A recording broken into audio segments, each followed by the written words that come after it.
Welcome back to the deep dive.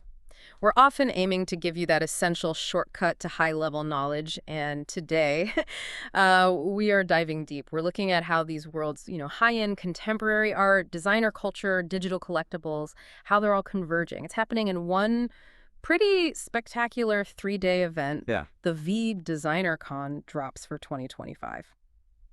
Okay, let's unpack this. Our mission today, it's quite surgical, really. We're going to cut through a frankly massive stack of data. The goal is to give you a comprehensive, actionable understanding of this whole event. We're looking at 6 leading contemporary artists, some absolute masters in their fields. Yeah, really top tier. And they're making this coordinated, high-profile entry into the digital collectible space. So if you're thinking about participating, or maybe you just need to understand where the art market is heading with this convergence, well, this deep dive should save you a whole lot of research time. That's absolutely right. And the sources we have, they give us a really detailed overview of these drops. Yeah. They chart out the mechanics, how the releases work, and also the artistic background, the pedigree of the creators involved. Right. We're analyzing artists who cover a huge range. We've got foundational street art pioneers, highly influential masters from the designer toy world, and even this intensely specific, pretty unique niche of optical illusions. And these releases, they're strategically sequenced, 3 consecutive days in November. It seems designed to create this concentrated burst of collector interest, a real high-impact moment. And we definitely need to talk about the core mechanism here, the thing that's really driving the value proposition, it seems. Our analysis points to it offering, and this is a quote, considerable added value for collectors. We're talking about the focus on Phygital editions. Phygital, yeah, let's break that down simply for this chat. It means the digital collectible, the NFT, it's intrinsically linked to a high-value, tangible, physical item. So this could be a signed print, maybe a limited edition statue, or like in one really interesting case we'll get to, a piece of actual investment-grade art. Wow. This mechanism, it's facilitated by the digital ledger, right? The blockchain. It's basically the ultimate bridge. It makes sure that the digital scarcity, which is verifiable, is paired with physical provenance. Right, the history and proof of the physical item. Exactly. So collectors get verifiable ownership over assets in both realms, the virtual and the physical. So it kind of de-risks the digital purchase in a way, anchors it to something real, something known. Precisely. It anchors it to a known physical quantity. And the intellectual contrast across this lineup, that's what makes it so compelling, I think. We're looking at translating the almost mathematical precision of Nick Walker's stencil work. Yeah, that control. And putting that right alongside the, like you said, the visually disorienting, almost brain-warping paradox of Patrick Hughes's reverspective idea. The challenge of translating those two vastly different physical art experiences into a single digital format, well, that's really what we need to explore here. Okay, let's kick off day 1. That's November 14th. It starts with a really powerful pairing. 2 foundational artists in their respective fields. We begin with, well, you could argue he's the undisputed pioneer of British stencil art, Nick Walker. Yeah, when you look at the the DNA of modern street art, Nick Walker's history is just essential. Born in Bristol, 1969, he wasn't just part of that hugely influential Bristol graffiti scene back in the early 80s. Right. He was a pivotal figure, genuinely regarded as a forerunner for the entire British graffiti phenomenon. He established these core techniques that countless artists later adopted and built upon. So bringing him into the digital world carries some serious art historical weight. Absolutely. It's significant. And the reason his work is so sought after, it seems to be this specific blend in his method, right? Exactly. Our sources really highlight his signature style. It's this blend of the raw, expressive, freedom and energy of the spray can. That spontaneity. Yeah, that energy.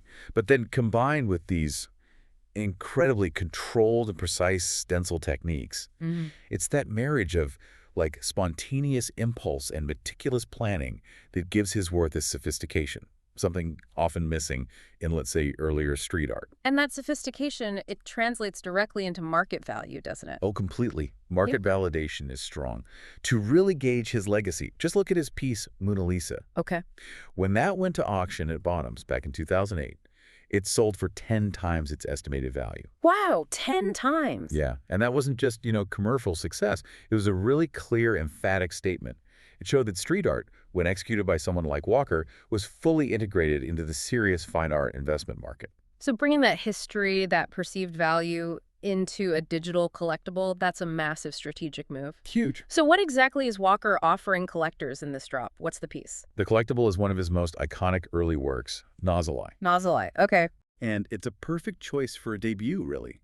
It grounds the drop right in his earliest creative period. Symbolically, it's quite deep, too. It represents this vigilant sentinel, or maybe an all-seeing presence that comes out of that hidden graffiti underground world. What a protector. Yeah, designed to protect the very act of making your mark.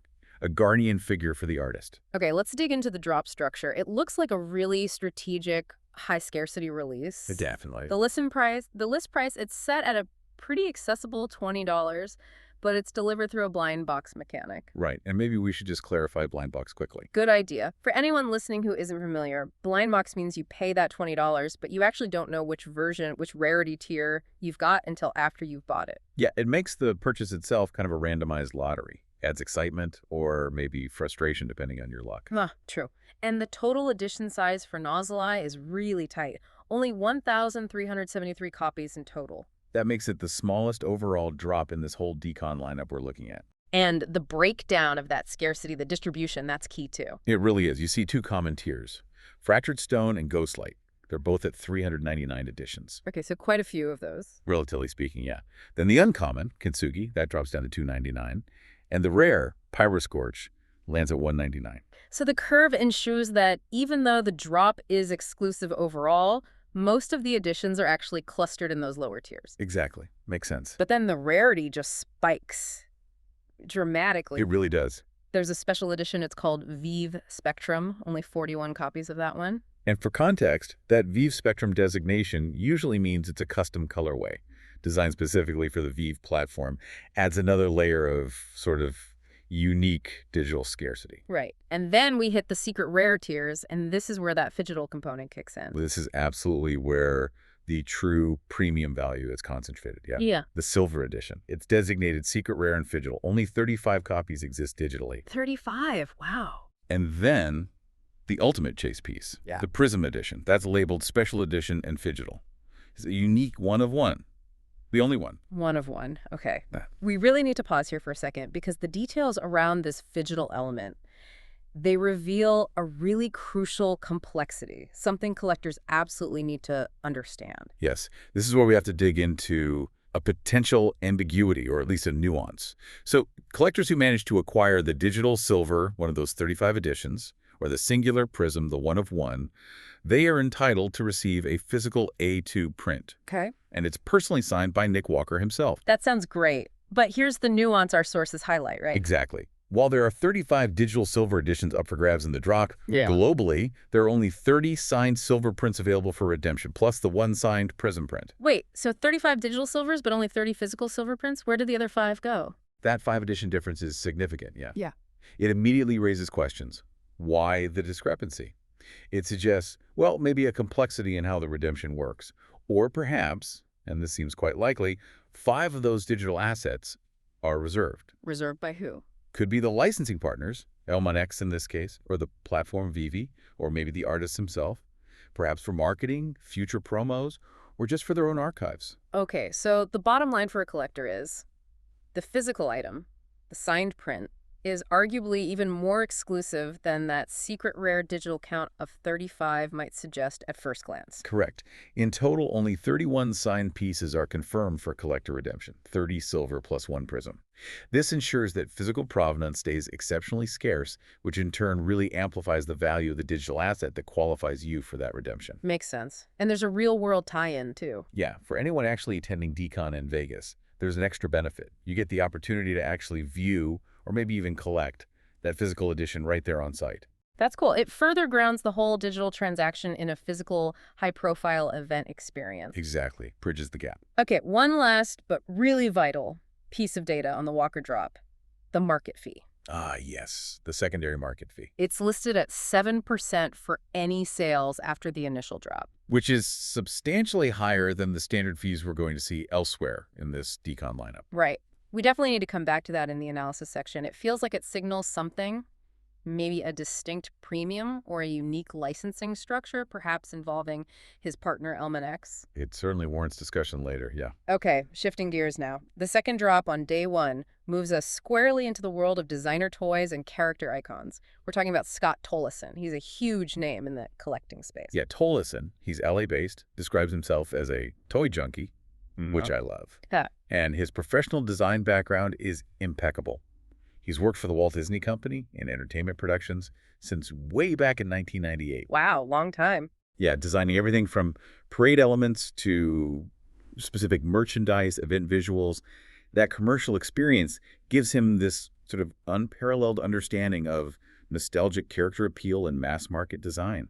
He gets what works. And his own artwork, it seems very explicitly driven by trying to channel that sense of childhood wonder. Absolutely. He draws deep inspiration from pop culture, comics, his family, and crucially, the specific toys he grew up with. He's the creator behind some fan favorite physical toys, right? Like Otis, Otto. Tricycle Terror, Big Rollin' Rascal, yeah, those are his. Yeah. He specializes in filtering that familiar nostalgia through a really contemporary high design lens. And his contribution to Dcon 2025 is, fittingly, the event's own central figure, the Dcon mascot Vincent. Makes perfect sense. Vincent is genuinely iconic in that world. Tollison is the original designer of the mascot.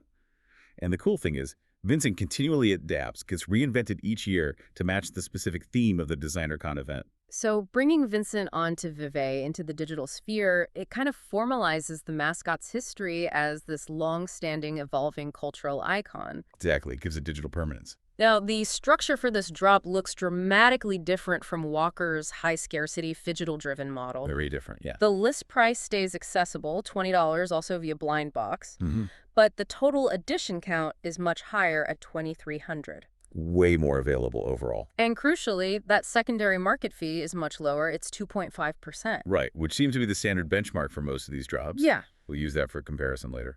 Let's talk about that rarity breakdown within the 2,300 editions. Okay. The common tier, that's the 20-wire anniversary Vincent, that forms the accessible base, right? 1,625 editions. Correct. The bulk of the drop is the common. But the scarcity for some of the other variants is, well, it's absolutely brutal. It really ramps up quickly. Yeah. The Ultra Rare, which is the Vegas Vincent, there are only 425 copies of that one. Still quite a few compared to Walker's top tiers. True, but then look at the Secret Rare, the Burger Boy Vincent. That's down to 225. Okay, getting tighter. And then there's a number that should really stick in your mind.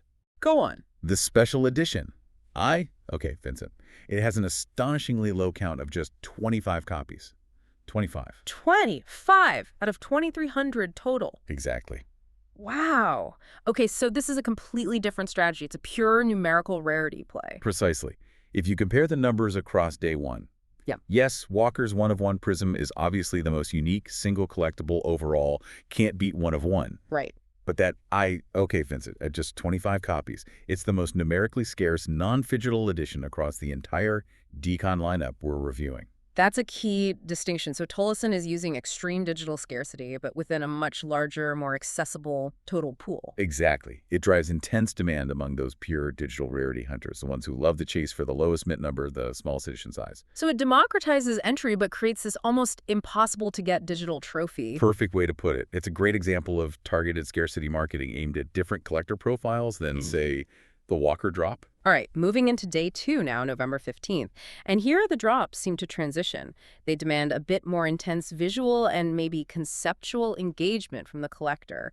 We're looking at an artist who's been dubbed the crown princess of poster art and also a conceptual giant whose work literally plays tricks on your mind. First up is Tara McPherson. She's based in New York, recognized globally as a really influential contemporary American artist. Her main focus tends to be exploring the complexities of the human psyche, often through depicting these powerful female archetypes. Yeah, her characters are often described as otherworldly archetypes. They tend to have this captivating tension in their gaze. It really draws you into a complex story or feeling. And her inspirations sound incredibly broad. They really are. She draws from huge concepts. Astrophysics, the natural world, mythology, comics, and also, very personally, themes around music, love, loss. It all feeds into the work. And she's maybe best known for her music posters. Hugely influential there. She has this vast portfolio of iconic music posters. That body of work was so significant that AL Magazine actually gave her that title, the Crown Princess of Poster Art. That's quite a title. It is. She's created posters for legendary bands like Metallica, the Pixies, loads of others. And her professional reach goes beyond posters too, right? Oh, yeah. Deep into corporate character development as well. She's done work for Sony Pictures Animation and collaborated with major names in the collectible and design world like Kid Robot, DC Vertigo, even Nike. So she really understands how to craft characters that have broad appeal. Makes sense she'd move into digital collectibles. Seamless transition for her, yeah. Okay, so her drop for Dcon 2025 is called Bunny Rider. Bunny Rider. And the description suggests it's charmingly complex, leading collectors into pastel-colored cosmospheres. Sounds very much like her style, doesn't it? That blend of ethereal, maybe a bit cosmic, and nostalgic charm. It feels like a perfect visual representation of her work. Let's look at the drop structure. Bunny Rider has a list price of $30, so slightly higher than the day one drops. Also delivered via blind box. And the total edition count is 1,498. So sitting between Walker and Tolleson in terms of overall size. Right. And the secondary market fee is back to that standard 2.5%. Okay. Now, what immediately jumps out here, looking at the numbers, is the structure of the rare editions. It seems very deliberate, almost mathematical. It's fascinating, isn't it? It looks like a form of maybe psychological rarity distribution. Yeah. The rare tiers, there are two of them, the blue Bunny Rider and the purple Bunny Rider. Okay. They are perfectly balanced. Both are set at exactly 666 editions. 666 each. Interesting number choice, but yeah, perfectly balanced. Right. And that structure, it intentionally removes any competitive element between those two colorways based purely on numerical scarcity. You know, a collector doesn't have to weigh up, oh, should I chase the blue 666 or the purple 500? They're numerically identical. So the entire collector chase, all that intense demand based on rarity, it gets immediately channeled somewhere else. Exactly. It forces the focus towards the secret rare, the gold Bunny Rider. And how many of those are there? That one is capped at only 166 copies. Ah, okay. Much scarcer. Much scarcer. So it really simplifies the collector's goal. In the rare tier, you're chasing whichever color aesthetic you prefer. Yeah. But the real prize, the defined scarcity chase, is that single, highly limited gold secret rare. That's quite sophisticated. Managing the rarity tiers like that to direct demand. Yeah, it shows a really keen understanding of how secondary markets work and how collectors think. It defines a very clear collecting objective for her audience. All right, now we arrive at what feels like the conceptual cornerstone of this entire Dcon lineup. Patrick Hughes, born way back in 1939, London-based artist, renowned globally as the creator of something called ReVerspective. ReVerspective, yes. And what's fascinating here is, well, this requires some serious thought, especially about how it translates digitally. The conceptual genius of ReVerspective is that it's not just a flat painting trick. It's not trompe-l'oeil in the usual sense. It's an optical illusion that is implemented entirely on a physical three-dimensional surface. Three-dimensional how? Okay, here's the paradox. The parts of the structure, the painting, that appear visually to be the furthest away from you are actually physically the nearest parts to you. They physically stick out the most. Wait, hang on. So if I'm looking at, say, a painting of a long hallway, the far end of that hallway, the vanishing point, would actually be sculpted to physically protrude towards me off the canvas. Precisely. It's an inverse relief. The illusion only works because Hughes paints the scene inversely relative to the actual physical relief of the canvas structure. Okay, my brain hurts already. And the real magic happens when you, the viewer, move. Right. Because it's a 3D structure, your movement dramatically enhances the depth effect. It forces the perspective to shift in a way that your brain just cannot reconcile with reality. It feels like the painting itself is moving, warping. Our sources actually refer to this as an oxymoron or pharom. An oxymoron experience. Yes. Because your mind registers this impossible movement and depth.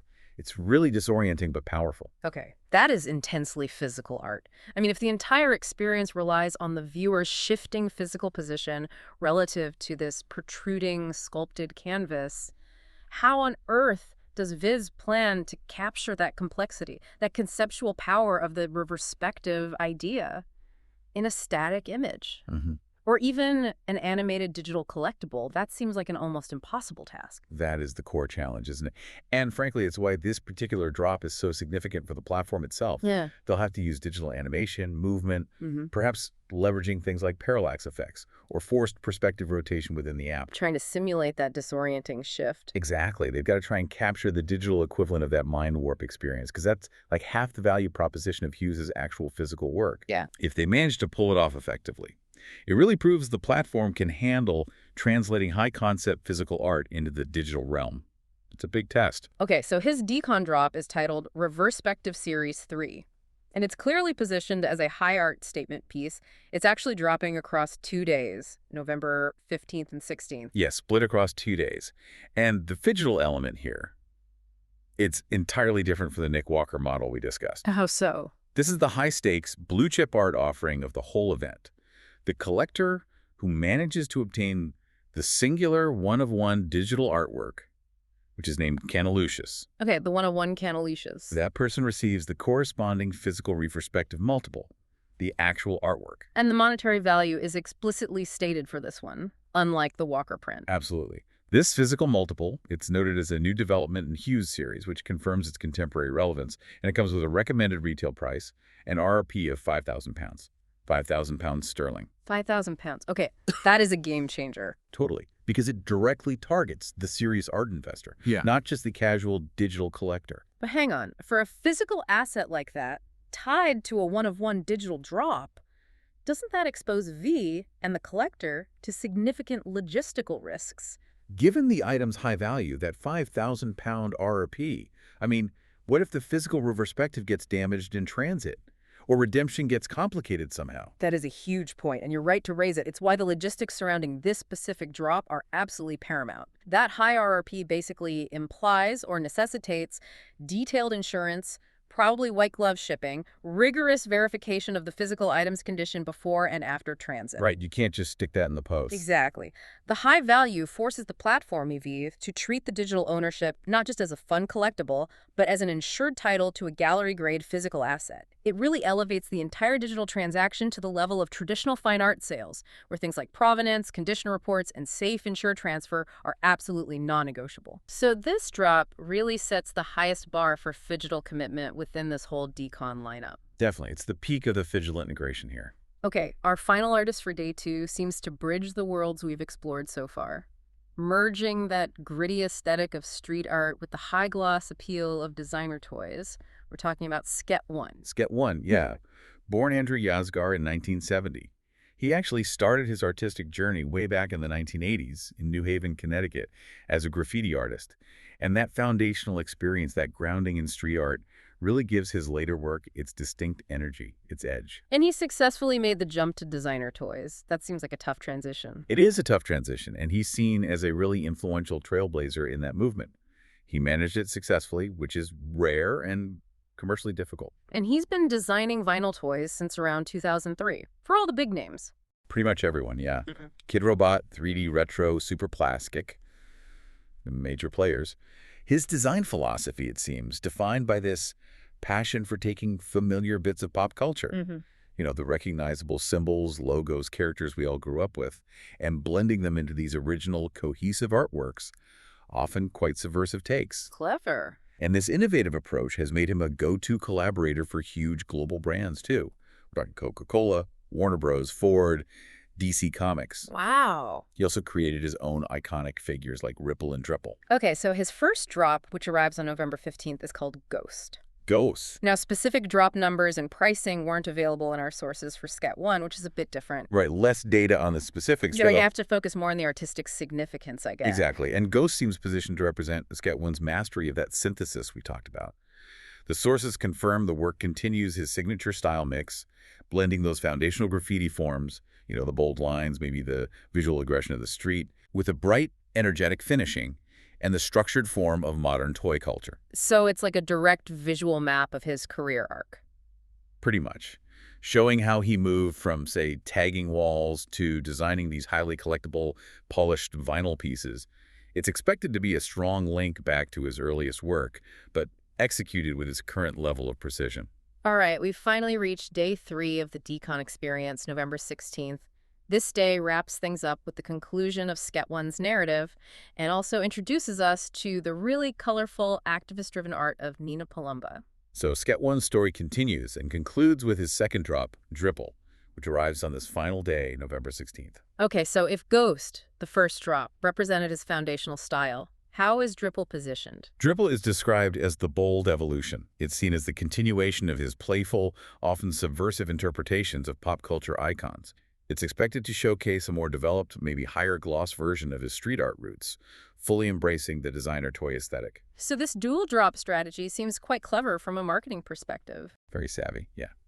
By releasing Ghost first, Sket 1 basically establishes his credentials, his authenticity in that raw street art aesthetic. Right. Proves his roots. Exactly. Yeah. Then, by following up immediately with Dripple, he demonstrates his evolution into this polished designer. It allows him to appeal to both crowds: the collector interested in vintage graffiti vibes and the enthusiast looking for modern designer vinyl. So it's a showcase of his full artistic range across the whole Dcon weekend. Ensures he reaches the widest possible audience. Precisely.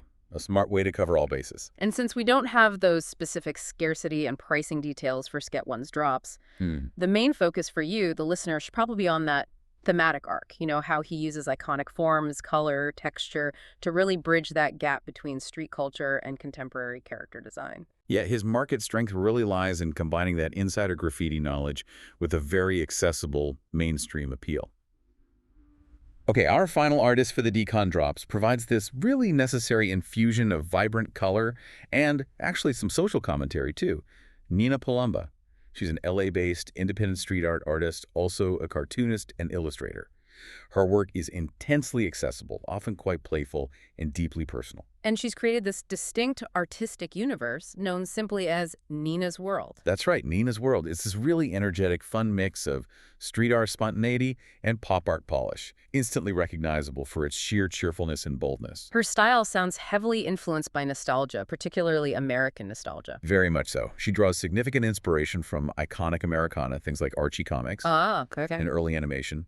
She specifically name-checks Betty Boop as an influence. This background gives her creations this kind of timeless atmosphere, full of curiosity, love, maybe childhood memories. And her work's been described as sassy, tough, and sweet. Yeah, great summary, with this unwavering focus on the unifying power of love running through it all. Now, speaking of synthesis, her background is fascinating. It's this potent blend of high-level corporate mastery and independent artistry. It really is. She spent over a decade working as a highly successful creative director, art director, and production designer for major global studios. We're talking the biggest names: Netflix, Walt Disney Studios, DreamWorks, Universal Pictures. Wow, that's serious industry experience. Absolutely critical context, I think. That deep institutional knowledge of character IP development, market appeal, production design. Yeah. It translates directly into the cohesive, highly polished, and ultimately very marketable appearance of her independent street art. She knows exactly how to make her characters connect with a global audience. And beyond the commercial appeal, there's an activist element too. Yes, Palumba is an outspoken activist. She's known as a dedicated LGBTQ+ activist, and she uses her art very directly to support the community through these highly visible, encouraging public murals like the ones you can see in West Hollywood, and also through extensive, visible partnerships with various nonprofit organizations. So that social significance adds another layer of meaning to her collectibles, beyond just the aesthetic value. Definitely. Has a profound layer of meaning and relevance. Her drop for Dcon 2025 is titled The Hub. The Hub. Again, specific numbers are withheld in our sources, but given her profile and style, what should we expect from the Hub? Well, based on the name and her work, the Hub is expected to be a really vibrant representation of the core themes in Nina's World, maybe representing a central location or a nexus point where all those elements, nostalgia, activism, playful energy, converge. Sort of a visual capstone to the whole Dcon lineup. Exactly. Yeah. It feels like it will act as a visually stimulating conclusion. Her inclusion ensures the event finishes with an artist whose work is not only visually exciting, but also socially resonant and commercially proven. A strong closer. Okay, so we've spent effectively 3 days charting the path of these 6 phenomenal artists. Now we need to move into the crucial analysis section. What does this whole collaboration really mean for the market? And maybe more importantly, what do the specific numerical strategies, the edition sizes, the fees, tell us about how high-value digital collectibles are evolving? Hashtag 4.1, connecting the dots. Expert speaker. Right. If we connect this to the bigger picture, Yeah. the curatorial strategy behind picking these 6 artists, it feels highly deliberate, very sophisticated. This collection seems engineered to reflect the entire spectrum of contemporary artistic expression and, maybe just as importantly, contemporary collecting behavior. Yeah, you can really see that range. You've got the intellectually challenging, high-concept op-ed from Patrick Hughes. That feels like it's targeting the traditional gallery investment community, right? Absolutely. Then you have the established, auction house recognized, blue-chip street art represented by Nick Walker. That commands massive attention within its market segment. And then you have the evolution of the modern collectible itself. Through artists like Scott Tullison, Scat One, Tara McPherson, they really define those designer toy and pop art spaces. And the inclusion of Nina Palumba injects that really contemporary flavor of activist art combined with animation industry polish. It covers so many bases. So this strategic diversity, it sends a pretty clear signal to the collector market, doesn't it? I think so. It says VeVe and Dcon aren't just focusing on one narrow niche. They're aiming to capture the entire ecosystem of contemporary collecting. They're trying to prove that the digital ledger, the NFT platform, can accommodate basically anything. From a 5,000-pound physical sculpture down to a mass appeal, nostalgia-driven mascot toy. It's about breadth and capability. Hashtag 4.2, the power of limited editions. Okay, let's really analyze the specific scarcity models they use, because they tell us a lot about who the artist or the platform are trying to target with each drop. We basically see 3 core scarcity strategies at play here, particularly among Walker, Tullison, and McPherson, where we have the full data. Okay, strategy 1, Nick Walker's approach. Extreme total scarcity plus premium Phygital link. Right, only 1,373 total editions. Smallest drop overall. That creates immediate high demand right across the board for the entire drop. And the focus is achieving that premium exclusivity by making the secret rare essentially a ticket, a claim check for a physical object. Exactly. This feels like a classic blue-chip art marketing strategy. It's designed to appeal directly to buyers who are interested in verifiable physical provenance. They want the signed thing. Okay, strategy 2, Scott Tullison. Accessible pool plus extreme digital scarcity chase. Yeah. Completely different. He used a much larger, more accessible pool, 2,300 editions in total. Makes it easier to get something. But then embedded that IOK events in it, just 25 copies. Tiny number. So that appeals directly to the digital rarity hunter, the person who loves the thrill of chasing the lowest possible mint number. Precisely. It democratizes entry into the drop, lets more people play, but simultaneously creates this almost impossible to get digital trophy. It's a pure psychological scarcity play for the digital native collector. And the third strategy, Tara McPherson. Symmetrical rarity for aesthetic preference. Right, by using those perfectly balanced 666 rares for 2 different colorways. She intentionally simplifies the scarcity choice for the collector at that tier. Exactly. The collector's decision between blue and purple becomes purely aesthetic, about which one they like more, not about which one is rarer. And that forces all the competitive numerical hunting onto that single, clearly defined secret rare.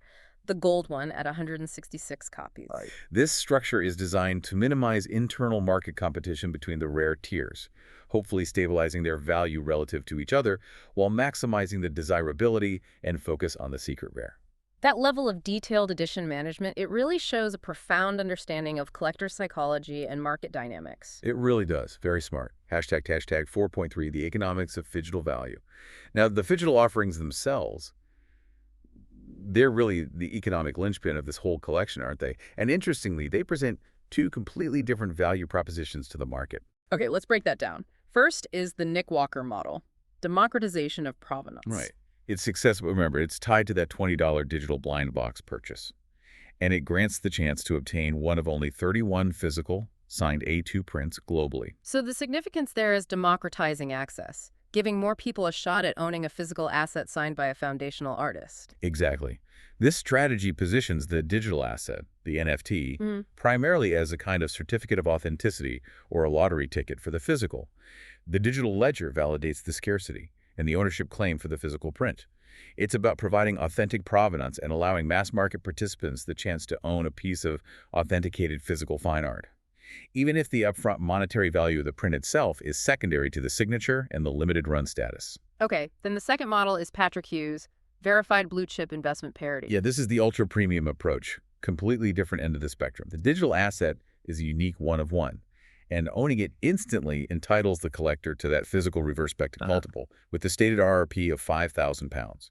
No ambiguity about the tangible value there. None at all.